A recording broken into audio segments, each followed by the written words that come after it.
এই একটা পাপ যদি কেউ না করে ইনশাল্লাহ সে জান্নাতে যাবে, যতই পাপ করুক না কেন। বাসায় মা বোন যারা আছে অনেকেই দেখা যায় চুল আশ্রয়, চিরুনি পরে গেলে বলে আজকে মেহমান আসবে। কি আসবে আজকে? মেহমান আসবে আজকে, বললেই শিরক। বাসা থেকে বের হচ্ছেন, আপনার পাঞ্জাবিটা একটু আটকে গেছে, আপনার স্ত্রী বলছে একটু বসে যান, অমঙ্গল হতে পারে, বসেন।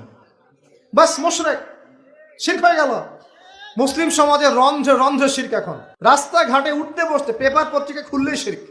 পেপার খুলবেন, রাশিফল, সিংহ রাশি, কন্যা রাশি, দিনটা কেমন যাবে বিশ্বাস করলেই মুশরিক হয়ে যাবে। রাস্তার পাশে টিয়া পাখি দিয়ে ভাগ্য পরীক্ষা করছে, হাতটা দেখে দেন তো ভাই কি আছে, বললেই শিরক হয়ে যাবে। আংটি বিক্রি করছে, আংটি পরলে রোগ ভালো হবে, হাতে দিল রোগ ভালো হবে এই উদ্দেশ্যে, মুশরিক। হাতে দিয়েছে রোগ ভালো হবে, আমার ডায়াবেটিস ভালো হয়ে যাবে, বিসমিল্লাহ, ব্যাস মুশরিক, নাউজুবিল্লাহ। এই আকীদা নিয়ে পড়লেই মুশরিক।